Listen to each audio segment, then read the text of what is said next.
A very good evening and a warm welcome to the second edition of UBC News Tonight. It is the 13th day of July 2021. Before we start off this newscast, let's first take a look at tonight's headlines.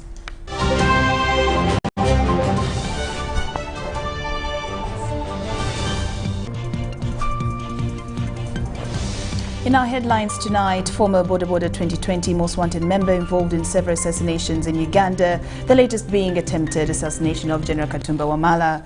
And the second, Professor Ogwang and NDA dragged to court. Parliament committee chairpersons and members designated. And in sports, 4 Ugandan athletes depart for Tokyo 2020 Olympics.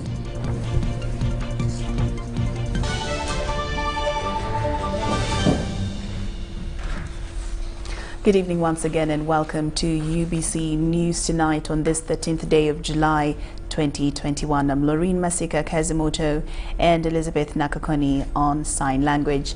Now we start off, of course, with our first headlining story. Uganda police will reward 20 million Uganda shillings to anyone who gives leads to the most wanted criminal known as Sheikh Abdu Obaida Bukenya. Bukenya is the overall coordinator who has been actively recruiting assailants to conduct terror attacks in Uganda. Now, as Ivan Kahwa reports, another suspect involved in the shooting at General Katumba Wamala has been arrested. The police hunt over terror gang connected to the assassination of Brenda Nantongo and Sergeant Kayondo Haruna is still on. Wampa Kuzaifa, alias Kanabe, one of the shooters, is in the hands of security and was arrested from Luwero district in the latest operation. A 30-year-old former member of Border 2010 who was the second shooter, being ridden by Warusimbi Kamada, alias Modinka, alias Ogema. Police has recovered exhibits that include hoods, jackets, gloves, warm suits and 2 Bajaj boxers red in color used during the attack and surveillance of General Katumba Wamala. The surveillance took the assailants 6 months. Beginning December 2020. Kanabe, upon interrogation, admitted to have been involved in the killings of 14 people in the country. The murder of Major Muhammad Chigundu and his bodyguard Sergeant Stephen Mukasa in 2016. The late AIGP Andrew Felix Kawesi, his bodyguard Corporal Erao Kenneth, and the driver Corporal Godfrey Mambewa in 2017. The double murder of number 560 SPC Mubiru Hassan Hussein and number 169 SPC Karunji Moses, and the attempted murder of Hakiza Everest at Entake Bakery in Kareru. The murder of Frank Anania Bugembe Amim at Ukuru Jimmy and Abaho Frank at Nansana Cheap Hardware Stores. The murder of Okoth Baton at City Supermarket in Imperere, and the most recent murder of Nantongo Brenda and Kayondo Haruna. The overall coordinator, Sheikh Abdu Obaida Bukenya, tops the list of the most wanted criminals in Uganda. We have widely shared these photos and has also put out a reward of Uganda shillings 5 million so far for anyone with credible information that can lead to his arrest. The figure has now been increased to 20 million Uganda shillings. In the counter-terror operations to crack down the assailants, some 2 police officers were injured and are currently nursing wounds. Ivan Kahwa, UBC News. Former Lubaga North MP Moses Kasibante has petitioned the High Court in Kampala seeking to squash the decision by the National Drug Authority to grant Jana Herbals Uganda Limited permission to produce, sell and distribute Covidex drug. Moses Kasibante, in filing this case, claims that Covidex belongs to Mbara University of Science and Technology and not Jenna Herbals Uganda Limited, who claim to be the owner of the drug. Covidex is a drug that was approved as a supplementary medicine for treatment and management of COVID-19 and other viral infections. We have the details. A non-government organization Advocates for People has dragged National Drug Authority, Professor Patrick Ogwang and Jenna Herbals Uganda Limited to courts of law over illegal manufacturing, selling and owning of Covidex. According to Advocates for People, basing their case on the Industrial Property Act of 2014, they claim that Covidex was manufactured by Mbarara University School of Science and Technology and not Jenna Herbals Uganda Limited, which is the second respondent in this matter, and National Drug Authority as the first respondent. That Professor Ogwang was facilitated and worked under Mbarara University of Science and Technology in discovering Covidex, which is a public university. And that's where the issue is. The whole process has been hijacked by an individual. Now the university is paralyzed, and at the end of the day, it is the common person, the taxpayer. Through their legal team led by Counsel Judy Mbabali from Mbabali Judy and Company Advocates, they have asked court to stop Jenna Herbals Uganda Limited from manufacturing and selling drugs until the case is disposed of.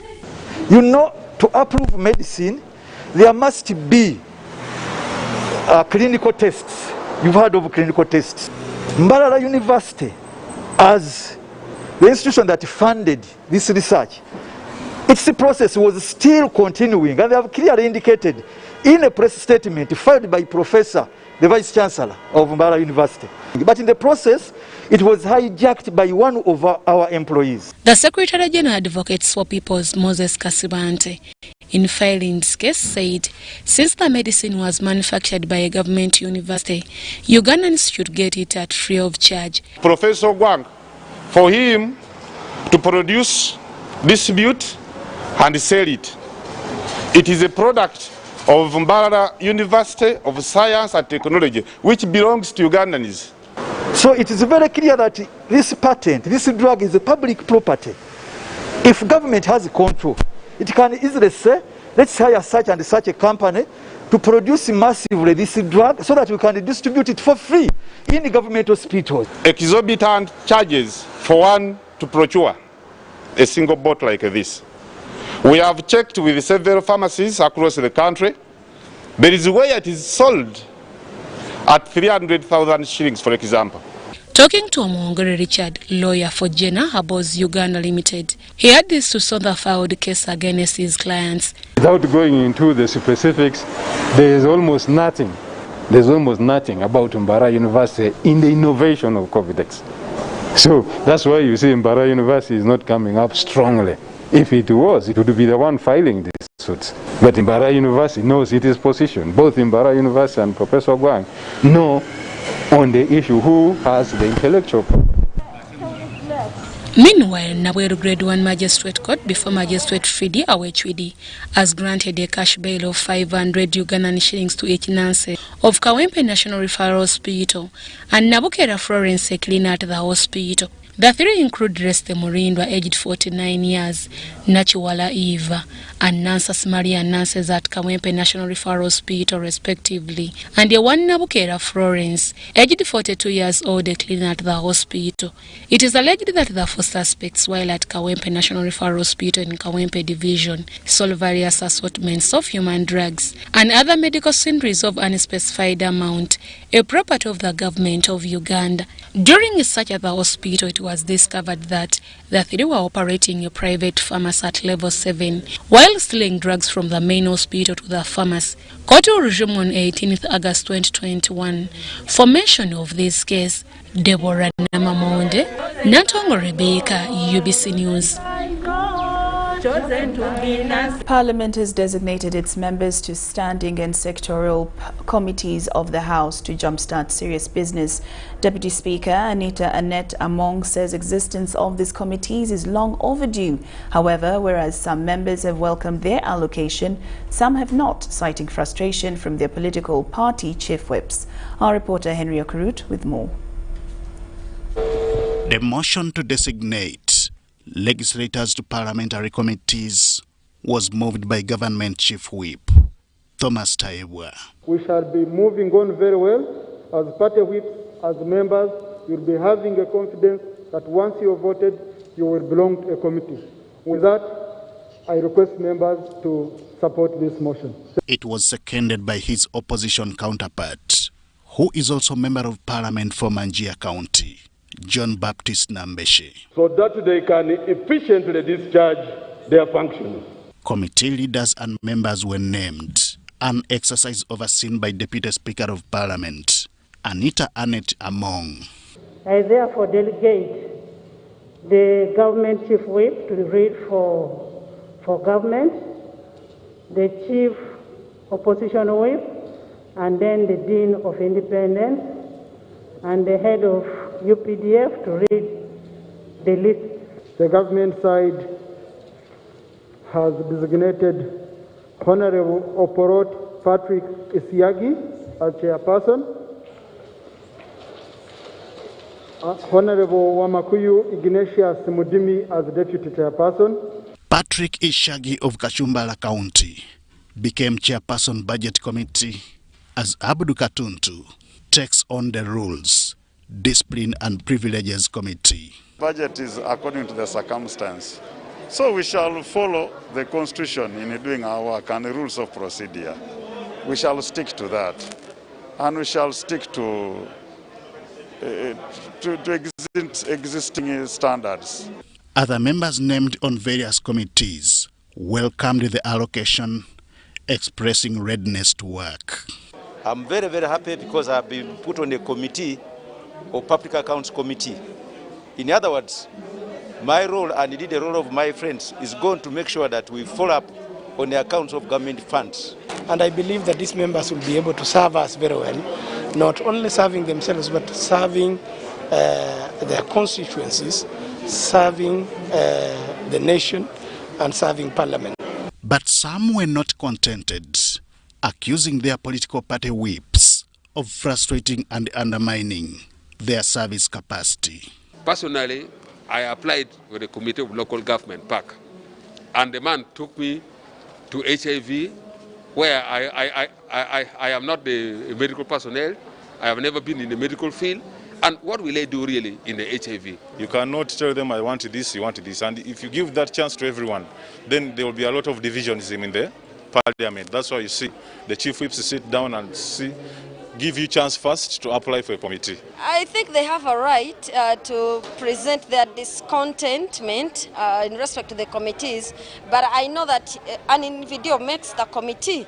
It's not the committee that makes you. So whatever committee you're given, if you feel that you can't deliver on that committee, then that is okay. In FDC, I think Semujunganda should really revisit how he works with honorable members. What I know is that what transpired during the speakership elections, where he got very little votes, is trying to transfer that aggression up to the allocations of the members in the committee. Contented or not, this designation of parliamentary committees concludes the process of structuring parliamentary composition. Henry Okurut, UBC.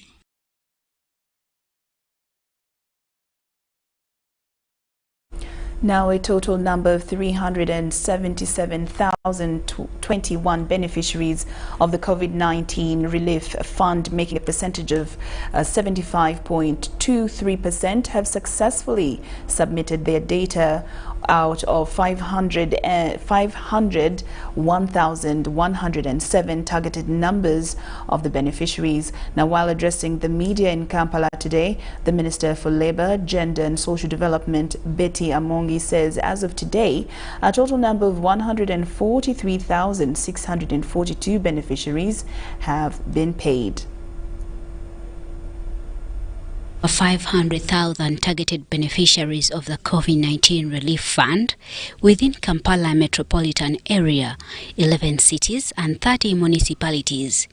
Out of these, only 377,021, which is 75.3%, have successfully submitted their data. The Minister for Gender, Labour and Social Development, Betty Amongi, says the ministry is doing everything possible to make sure all beneficiaries are paid. According to the minister, today by 10 a.m., a total number of 143,642, which is 38% of the beneficiaries, had been paid. Totaling an amount of Uganda shillings 14,712,531,850 shillings. That is amount that has already been paid for the 38%. However, out of the 377,021 records submitted to the ministry, 15,915 records did not pass successfully verification when uploaded on the telecom database for a number of reasons. A total of 150,915 did not pass the technical test of the integrity of the data as per the online system. That the telephone numbers registered under different names, from national identification number, mobile money registered numbers. Some people are registering their names, their NIN number, and putting a number which is not registered into the mobile money. Among appealed to all the cities and municipalities that have not fully submitted their data to do it immediately, as the committee engages the Prime Minister on extension of the deadline to avoid leaving out any eligible beneficiary. We want to request for Photo Municipality, Iganga and Koboko that they need to upload, the town clerks need to upload the letter so that we can start the process of paying them immediately. They have the data in the system, but the letter from the town clerks authorizing us to pay those uploaded has not yet been scanned into the system. To date, only 31 out of 42 cities and municipalities had submitted 100% of data. Jane Ramchisha, UBC News.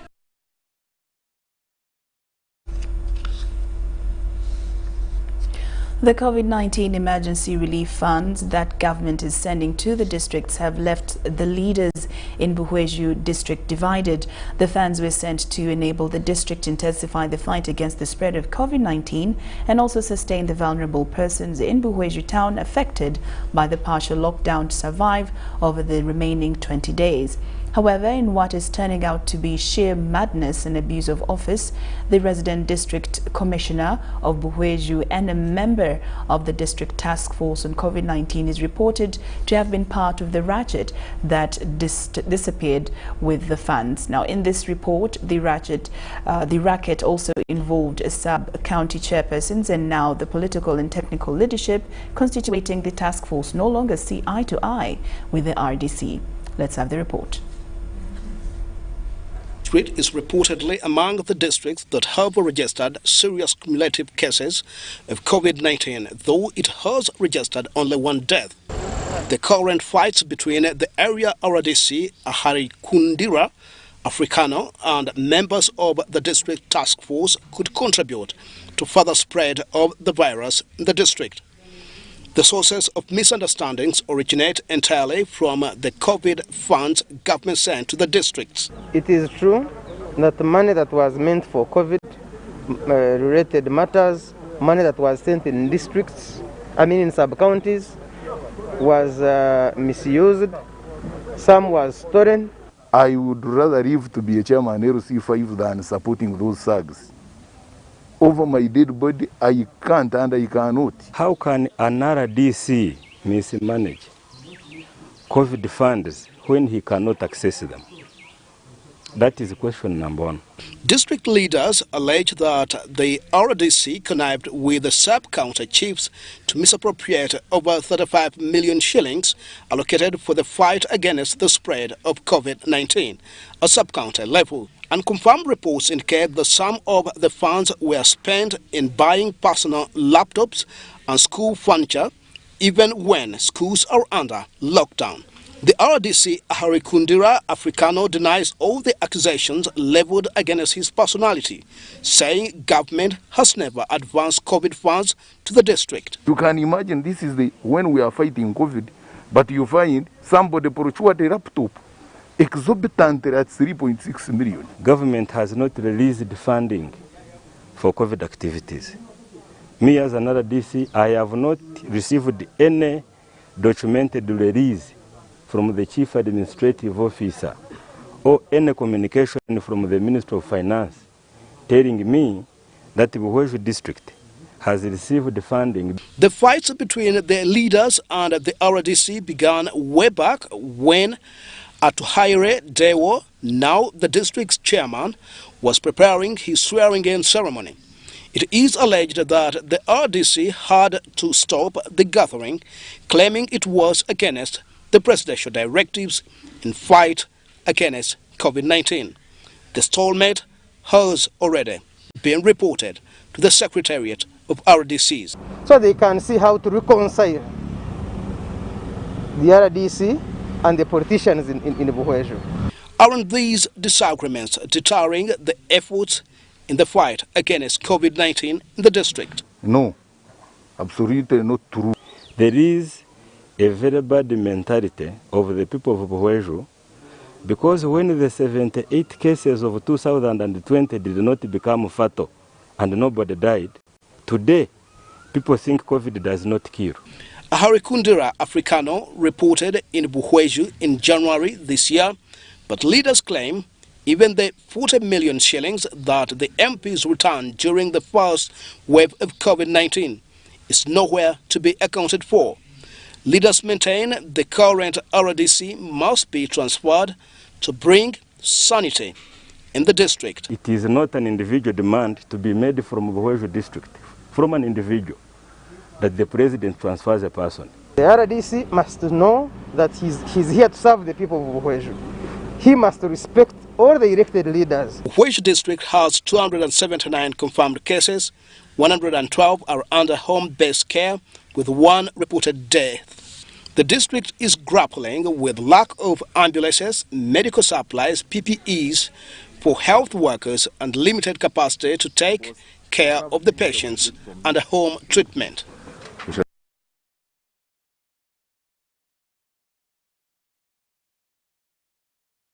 Now, planning experts are envisioning a better health system in the years to come, since more resources are being directed to the health sector to manage the COVID-19 pandemic. Now, in the financial year 2021-2022, the Ministry of Finance cut the budgets for all government entities by 40% to finance COVID-19 related interventions.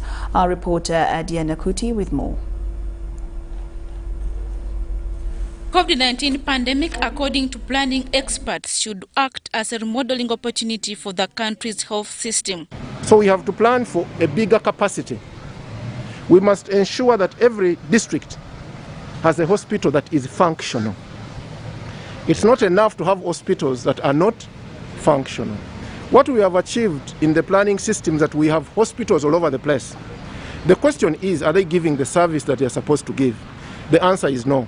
Now we must look at the hospitals we have to ensure that all of them give the service they are required to give at whatever level. The first step is having standards, such that a Ugandan who goes to Jinja Hospital, a district hospital, what does she or him expect for you to be judging? Ugandans should know that when I go to a district hospital, this is what I get. The pandemic intensified in the second wave, putting the country near to its knees in July this year, was unique, for it claimed scores of lives as opposed to the first wave, hence overstretching the health system with unprecedented surge of COVID-19 patients. In the financial year 2021-2022, Ministry of Finance cut the budgets for the other government entities to finance COVID-19 related interventions. In financial year 21-22, government is providing a total of 932.58 billion towards the COVID-19 interventions. The source of funding is in 3 categories as follows. 1, a total of shillings 560.84 billion was provided for in the budget for financial year 21-22, of which 80 billion is a government resource under national medical stores. Shillings 480.84 billion is external funding arising from World Bank.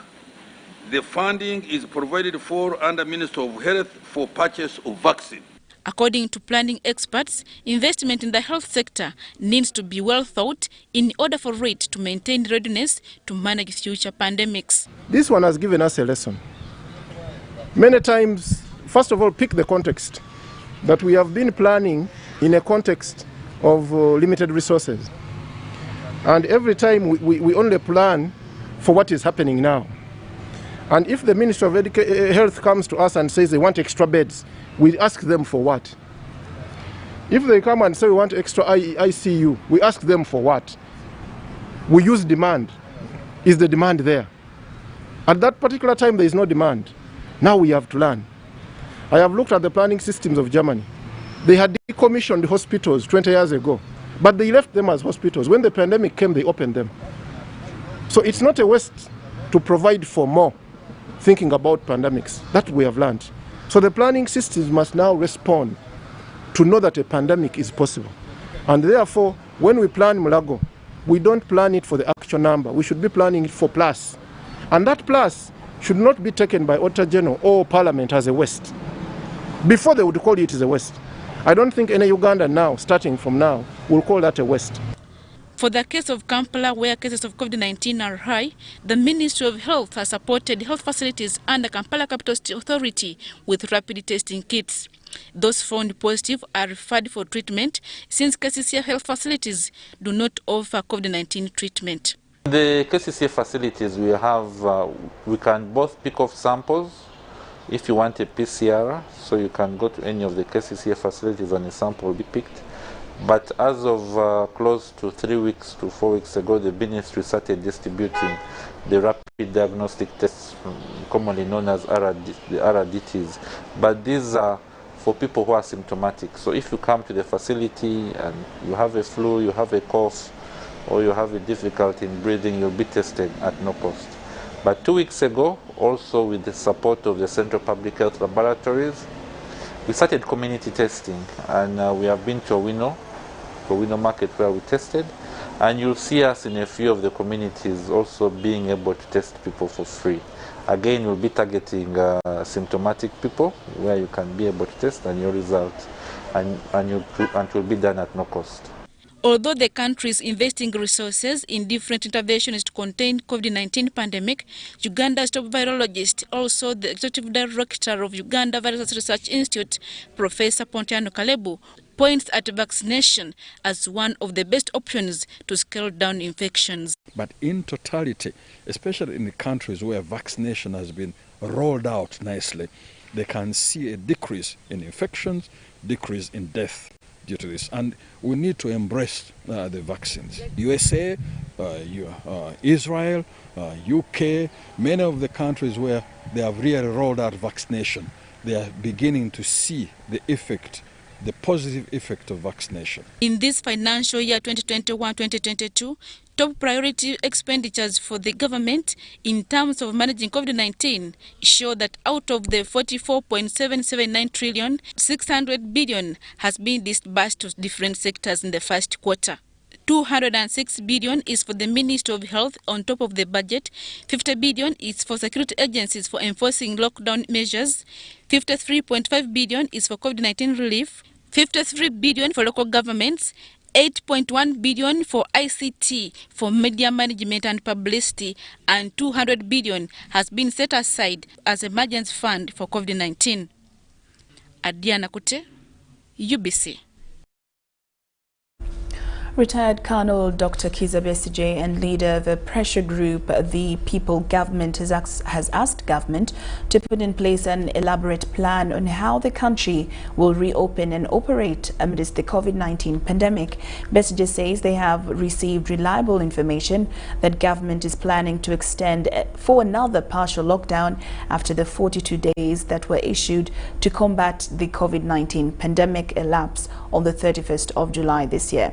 Now, As our reporter Helen Gizamba reports, Besigye also appealed to government to put emphasis on vaccinating the vulnerable persons, warning that in any case the country is hit by the third and fourth wave without a Marshall Plan of mass vaccination, the economy will be left limping. The People's Government's leader, retired Colonel Dr. Kizza Besigye, has advised governments on how the lockdown can be lifted and Ugandans go back to work amidst the COVID-19 pandemic. On this, he says, teachers should be vaccinated since the age bracket of vaccination is 18 years and above.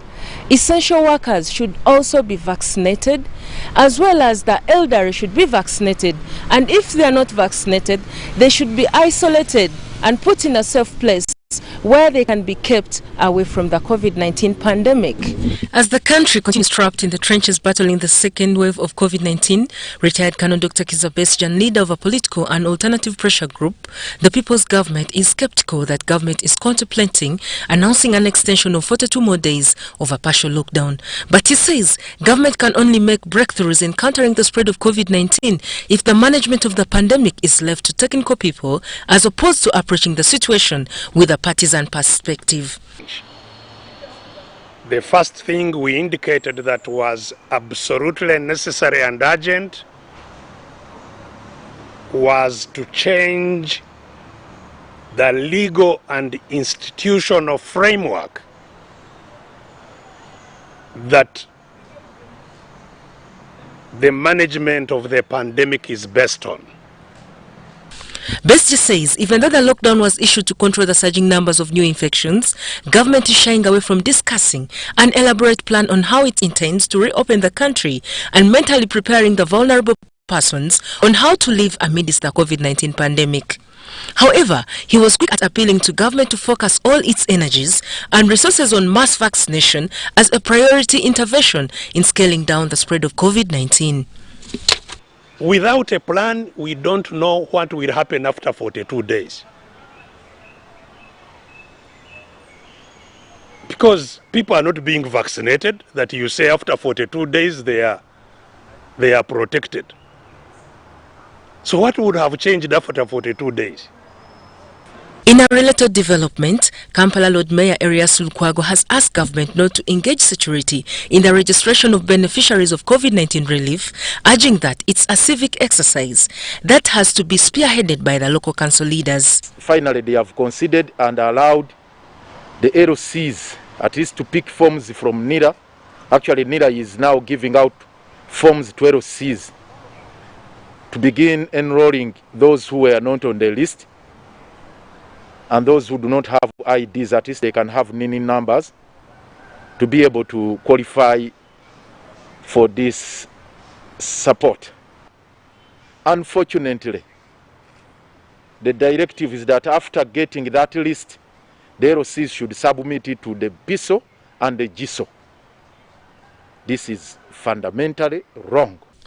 According to the Auditor General's report 2020-2021 on the financial expenditure of the borrowed COVID funds from the World Bank and IMF last financial year indicates that over 5.7 trillion was spent on countering COVID-19 pandemic as opposed to Ministry of Finance expenditures that reflect 4.3 trillion spent. The Auditor General's query on the expenditure indicates that 1.7 trillion was not accounted for, but the same report indicates that the money was spent on security, which was not a reason for which the funds were borrowed for. Following this revelation in the audit report to the Parliamentary Committee probing the expenditure of borrowed COVID-19 funds from international financial agencies, Kampala's Lord Mayor Erias Lukwago is appealing to the Committee of Parliament to hold accountable the COVID-19 task force on how the money was spent. You have claimed to have spent colossal sums of money on fighting COVID. Where has that money gone? How have you spent it? If they don't do that, it will be a betrayal to the people of Uganda. Helen Barbara, reporting for UBC TV News, here in Kampala. Members of Parliament representing older persons have appealed to the Office of the Prime Minister to consider older persons as vulnerable for the COVID Relief Fund. According to Joram Ruhanga Tubasima, some of the older persons who are beneficiaries of SAGE have gone for months without receiving any money. Susan Naonga with the report. Greatly disappointed that the old persons did not appear among the 14 groups that were listed. In an initiative to enhance welfare of older persons, government adopted an initiative to improve the social well-being of vulnerable older persons. When it kicked off, older persons above 65 years were entitled to this aid. However, the more the number increased, the more it impacted on the budget, compelling government to adjust the age bracket to 80 years. The senior citizens entitled to the social assistance grant for empowerment to receive monthly payment of 25,000 shillings. As we talk now, the government cannot pay from 60 years to onwards. According to Teddy Joy Wako, the female representative for older persons at national level, quite a number of older persons are in areas of their payments of the 25,000 shillings. The 25,000, which the government is paying right now, we have been receiving so many complaints that since June, they haven't been paid. Please, we request you to be patient. It's on this note that they want the Office of the Prime Minister to prioritize older persons among those to receive the 100,000 COVID relief funds. Our people from all over the country have been ringing us, when are we also getting money? So I am appealing government that in case there is something more money to be paid to vulnerable people, for goodness sake, don't leave out the older persons. Catherine Akumu, representative for older persons in northern Uganda, calls for better and proper modalities to help reach out to these interest groups and be given priority. But also, it is only the older persons in the rural areas who have not yet been reached. Some of our older persons who are in urban areas have already been covered, although not all. And so for us, we want even those in the rural areas to be reached, so that they also get a little, because they are all part of this government. The 100,000 COVID relief fund, while being rolled out, had no specific procedures that guide senior citizens. Susan Naonga, reporting for UBC TV.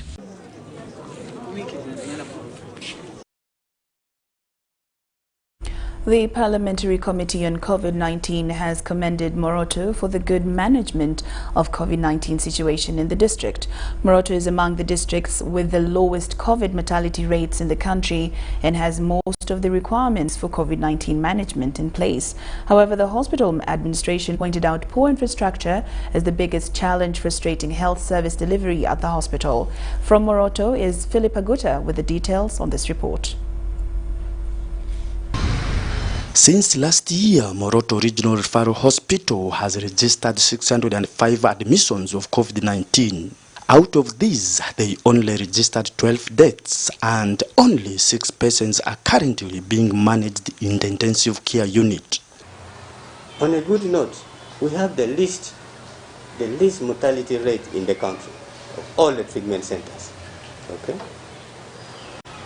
On a good and a bad note, the bad note is that we don't have any specialists to run the treatment units.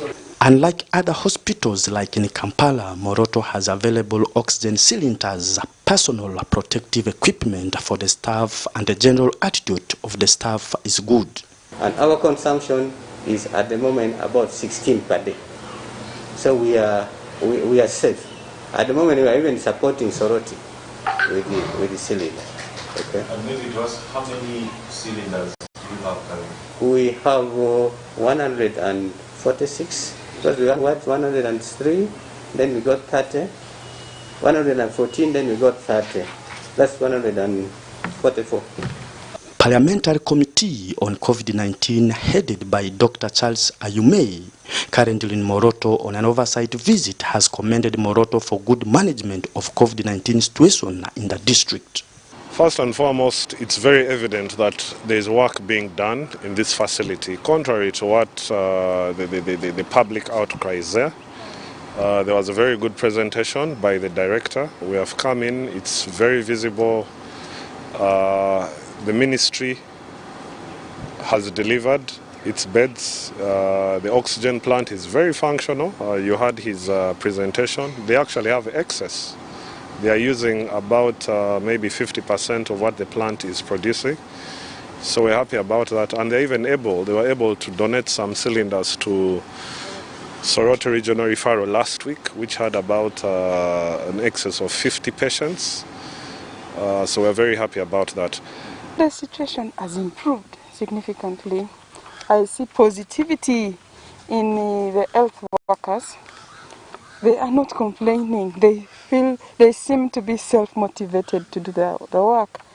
That's not what I expected. So I'm a little surprised, but also happy that you can find people who are enjoying to do their work in this country at this time. However, the hospital administration pointed out poor infrastructure and lack of housing for the staff as the biggest challenge frustrating health service delivery. This forces the staff to run away. Honorable members, I just request you to walk around up to the staff quarters and see where the staffs are living. They are not living in the houses. They are living in the shelters. You know, a shelter is anything which has a roof. Just like a bird can also make a shelter. Anything which has a roof. You will see the shelter and you will sympathize with these people. They are the ones helping the government, promoting the agenda of the Minister of Health, the agenda of the ruling party. They need special attention.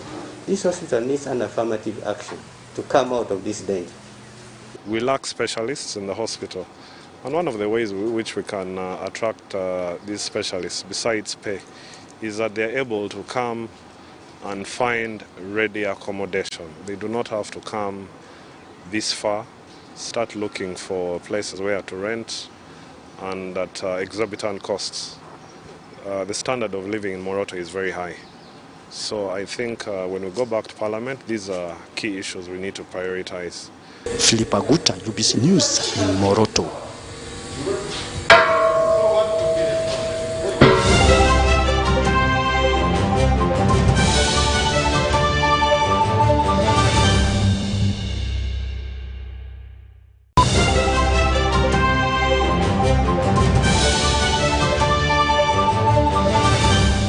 Today in history. The FIFA World Cup was a football sporting that was held in Uruguay from 13th July to 30th July in 1930. 13 teams competed in the first World Cup. 7 teams were from South America, 4 teams were from Europe, and 2 teams were from North America. The teams were split into 4 groups, with the winner of each group entering semi-finals. The finals saw Uruguay winning the trophy after beating Argentina.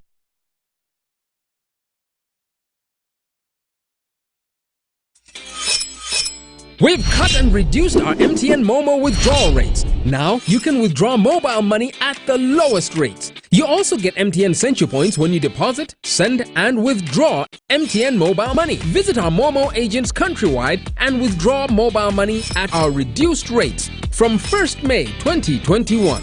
Everywhere you go. MTN.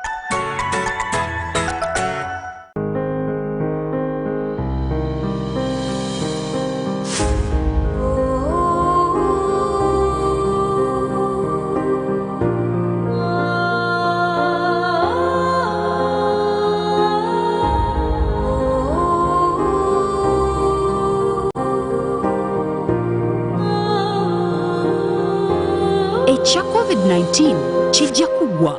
If we get vaccinated now, observe social distancing, wear a mask properly, sanitize or wash our hands with soap and water regularly. Together we can defeat this enemy.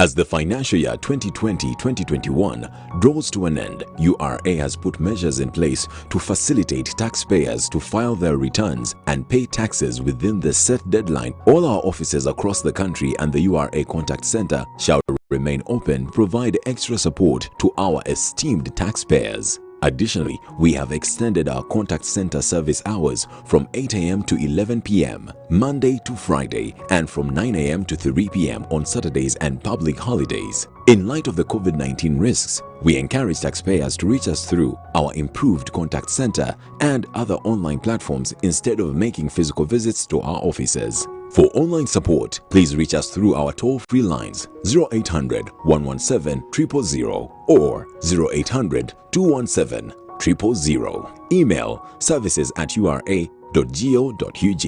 Website ura.go.ug. Social media Facebook URA page, Twitter @URA Uganda. URA Customs Help Tool help.ura.go.ug/login. URA appreciates all taxpayers who have duly fulfilled their obligations. Stay safe and let us all observe the standard operating procedures to prevent further spread of the COVID-19 virus. Stay safe as we develop Uganda together. Uganda Revenue Authority, developing Uganda together.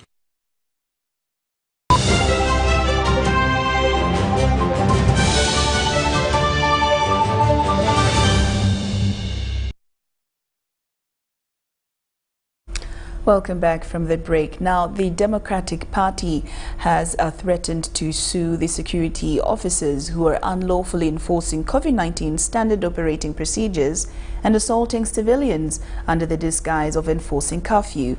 The legal advisor for Democratic Party, Lauryn Masika Kazimoto, said the party will provide free legal services to those who are willing to report the officers who committed the crimes against them. Saddam Mubale with the report.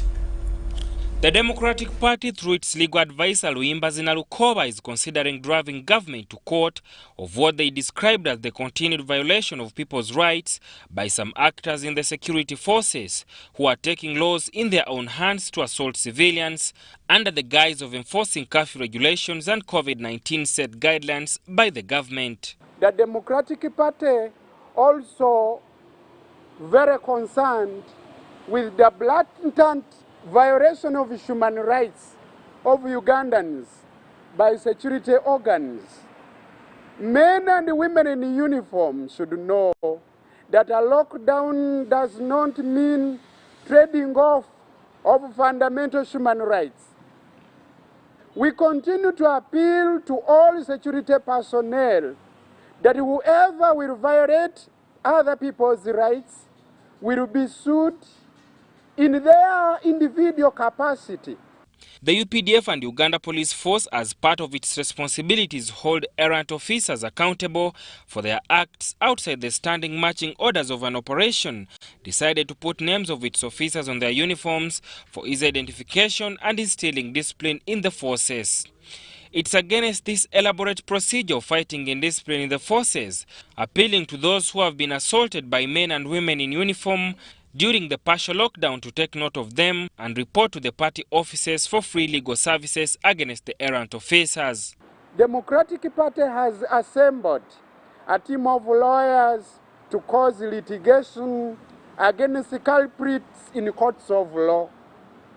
We therefore call upon Ugandans whose rights are being violated to take note of the perpetrators and have the record of the details. Present them to the Democratic Party offices.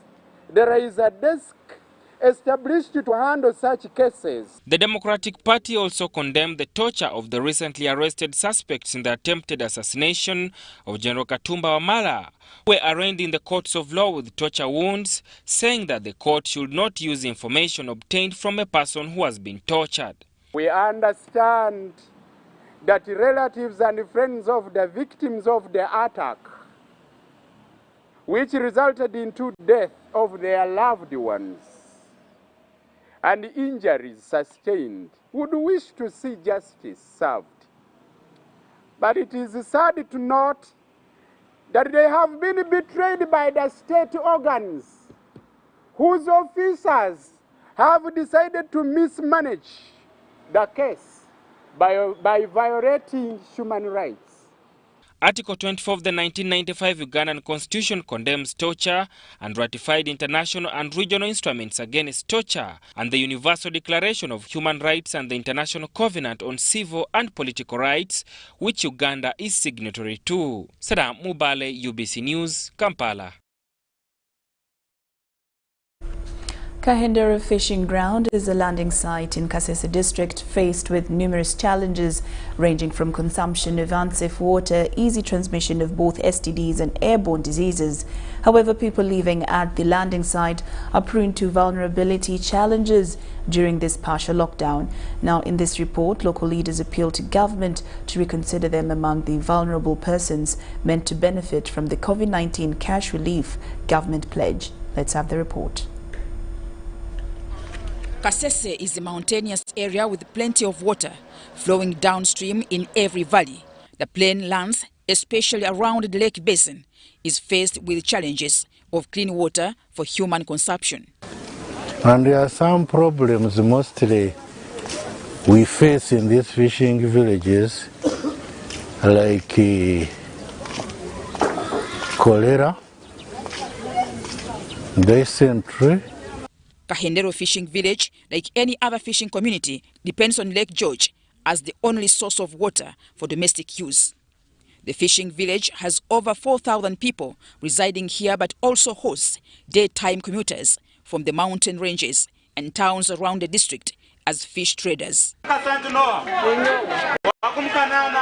LC1 chairman, Juma Alube, said Kahero Fishing Village is faced with numerous challenges, not only water, but vulnerability in many other ways, including land. Now, our MPs should come down to see the problem of Kahendero. Otherwise, the situation is not good. He asked government to consider them as needy and extend financial assistance, as it has done to needy communities during this partial lockdown. Kahendero is situated between Queen Elizabeth National Park and Lake George. However, since the national park is an asset of Uganda Wildlife Authority, the authority has been demolishing homesteads and sanitary facilities of residents, claiming the community is encroaching on the protected area, yet the park found a community in the area before Queen Elizabeth National Park was gazetted in 1956. In this area, by the time the park were gazetting this fishing village, they did not consider the wetlands.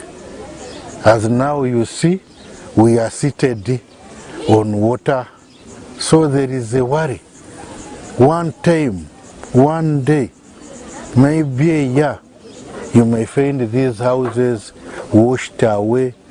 Namatov Rehema is the Secretary for Women Affairs at Kahendero Fishing Village, says they need a health center to cater for the emergency needs in the community, especially women giving birth and community members who fall victims of wild animals, especially the crocodiles introduced in the lake by Ua. Nkobera government omulanga bwebeerowooza mu kuweereza abantu obuyambe naffe tulowoozeeko kubanga naffe tuli bantu ba Uganda. Rehema appealed to the Office of the Prime Minister to send its assessors to witness the swelling vulnerability of the children who are now family heads at a tender age. Many of these children lost their parents to HIV and now struggle on their own. The community is also faced with the challenges of unsafe water. Government, the district leadership should come down to see the vulnerable community of Kahendero, how they can survive. People here share water with animals from the national park, reptiles, and from the community. Kamhunda, a resident here, says the community has been neglected by political leadership of the district to offer better services to the Lake Region community. Mutonyi Hilda and Kalisha Stephen for UBC.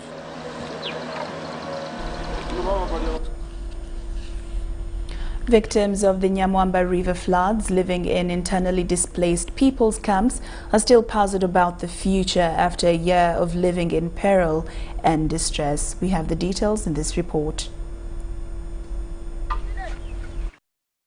Rehma Ariema is one of those whose home was permanently occupied by the flowing water of River Nyamwamba in 2020. Her home is among several homes in Kanyegeya village, formerly dry land, that has turned into a swamp. Refugees, we are internally displaced. And we don't know where are they going to take us, because this is called Mhocha Transit Camp, IDP camp. Rehma and her neighbors, whose homes are no longer habitable, have been waiting for government action to relocate them to safer places, which to date has not yielded. Now we are asking ourselves, where are we transiting from? From where to where? We had to spend around 7 months at Kanyangea Primary School. Here we have spent 6 months.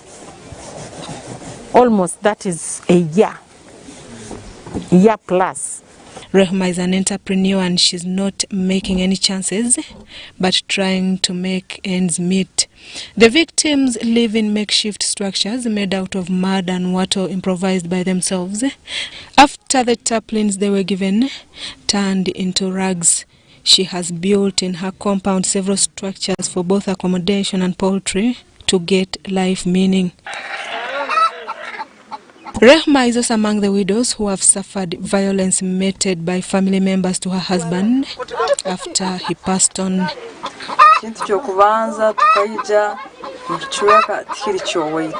Yeah, we have faced many challenges, you know. Some ladies, they are not safe at all. And for us, you know, for me here, at home, I might not see the neighbor, the lady to the neighbor. She was pushed away from the husband's land when he passed on by his family members. She says the floods have made her life hard, pushing her into the IDP. What if they can just come and say that tomorrow you are going, the way they did it? Then we have been asking ourselves, shall we also be considered like the vulnerable people? Nonetheless, she wonders whether the area is going to turn into a lake or mining ground. Most of her time, Rehma is in the IDP camp advising women to be self-reliant and start small businesses for survival purposes as they wait for government to find a lasting solution.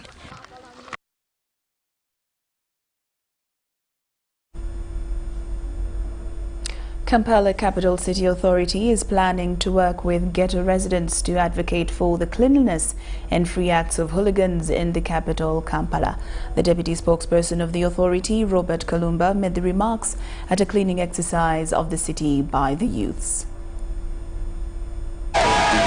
Different parts of Kampala are still littered with campaign posters months after the 2021 general elections. In September 2020, candidates vying for various elective positions splashed the campaign posters on buildings, utility poles, trees, and roundabouts, among others. These youth have decided to clean up Kampala city, moving from division to division.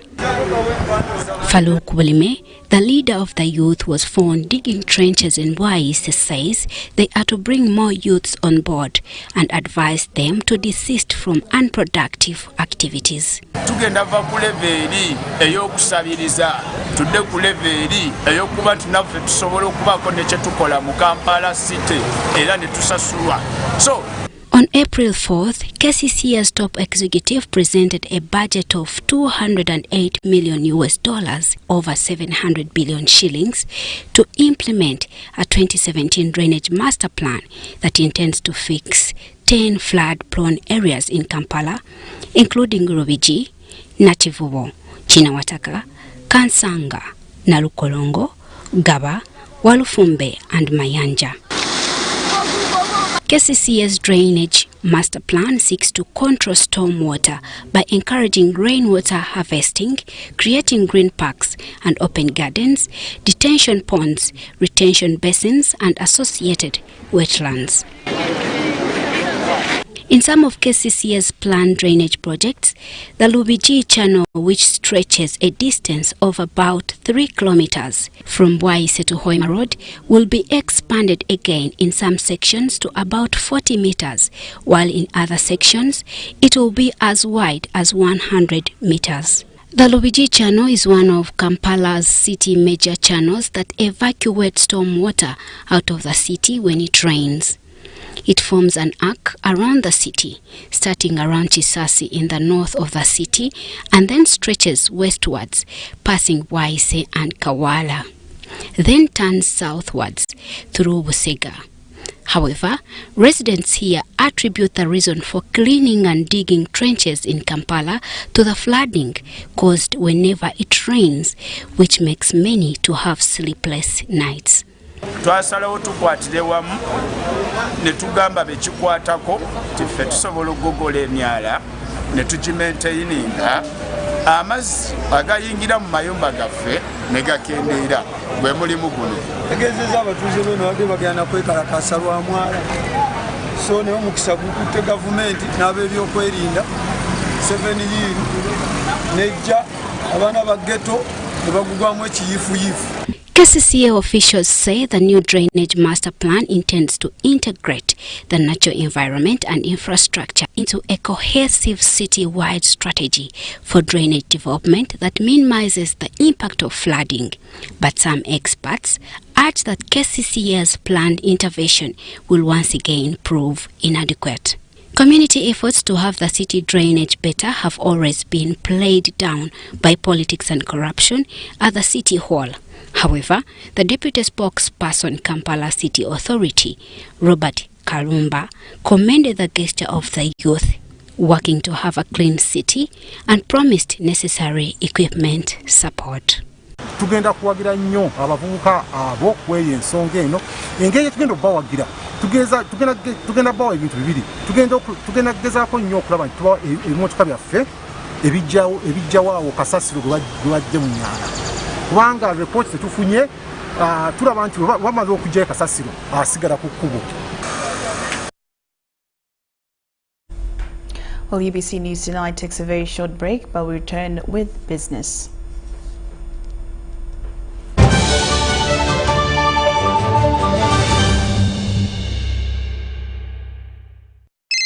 Man, guess what happened yesterday? I entered the what? The taxi. But the pregnancy is from the what? The generator. Then my phone does toto. And the toothbrush breaks in the what? In the porridge. Then I call who? Wait, what? First wait. I am still telling you. Then the jerrycan does what? Love to talk? MTN My Paka Paka now has more minutes. Get My Paka Paka voice bundles to talk and talk at no extra charge. Dial *160*1# to activate My Paka Paka. Everywhere you go, MTN. It's no secret that ICT makes learning easy. The strides made in our field could not be possible without it.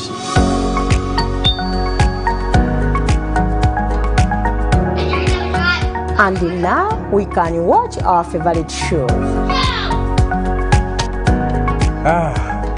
My radio is my best friend. UCC provides an enabling regulatory environment and policy guidance for healthy competition. We also facilitate ease of doing business in the communications sector through licensing, standardization, spectrum management, tariff regulation, rural communication development, and consumer empowerment. An informed consumer is an empowered consumer. UCC supports local content and innovations. Driving the development of a robust communication sector in Uganda is Uganda Communications Commission.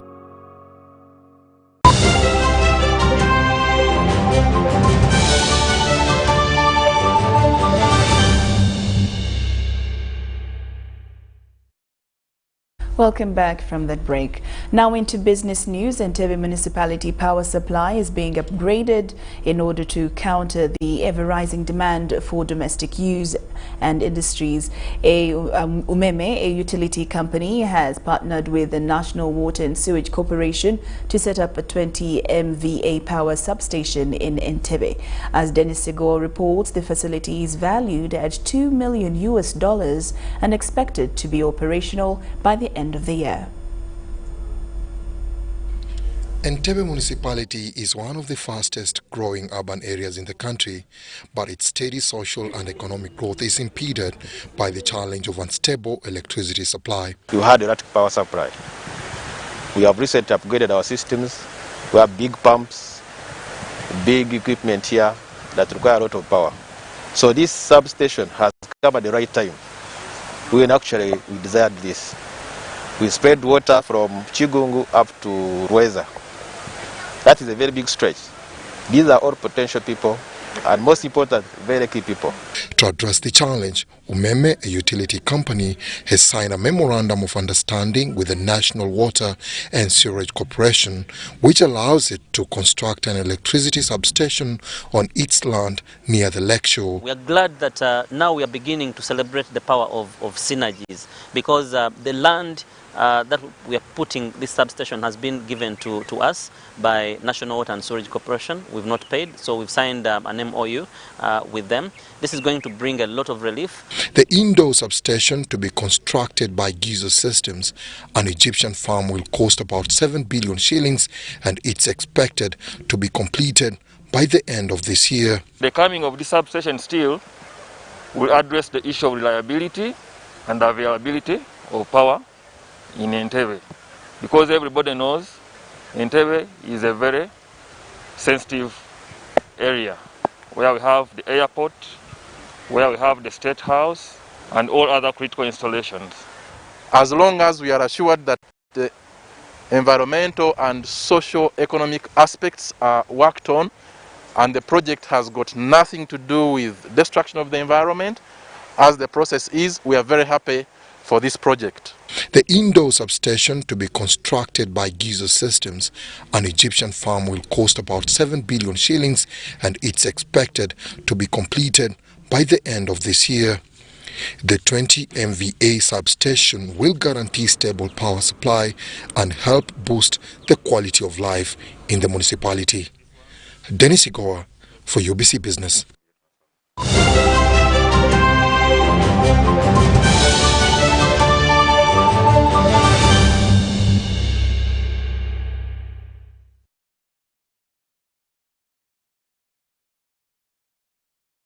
And now into sports. Uganda's second batch of athletes to the Tokyo 2020 Olympics has departed.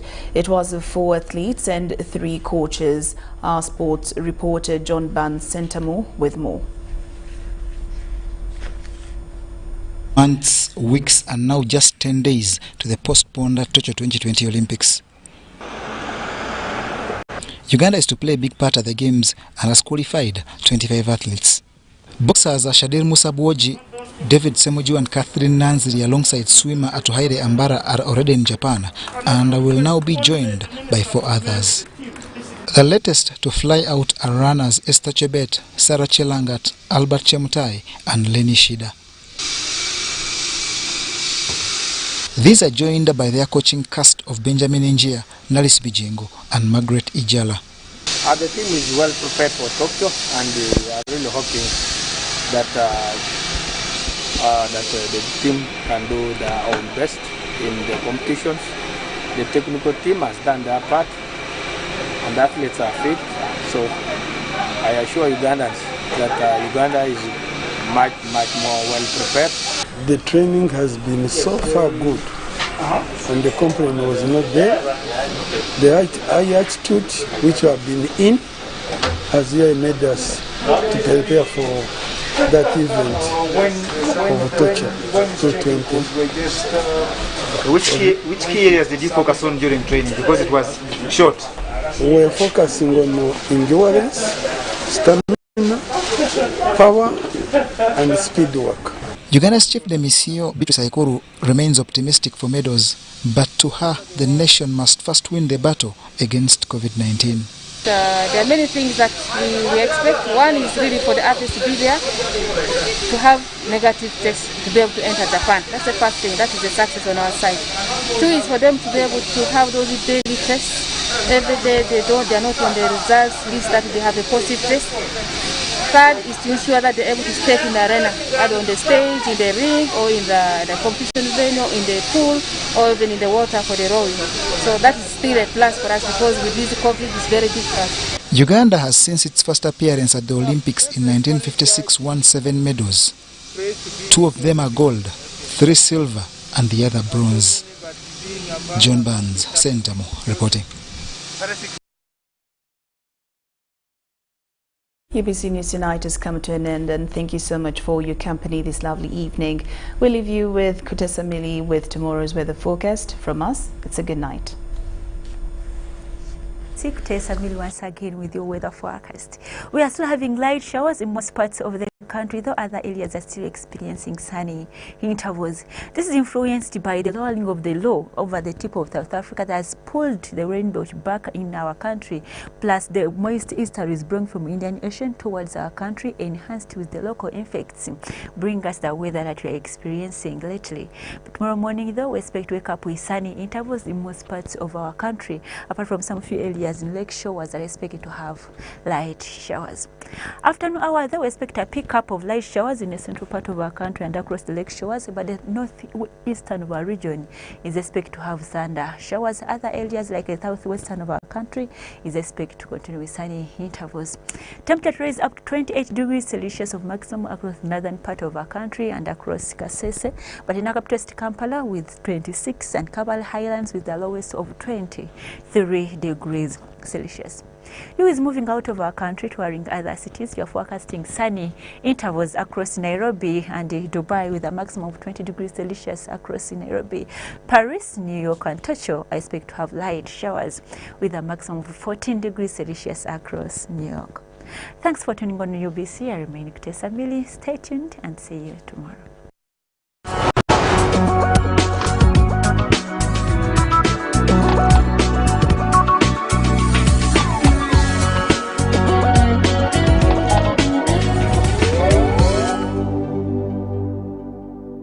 Of the day on UBC, brought to you by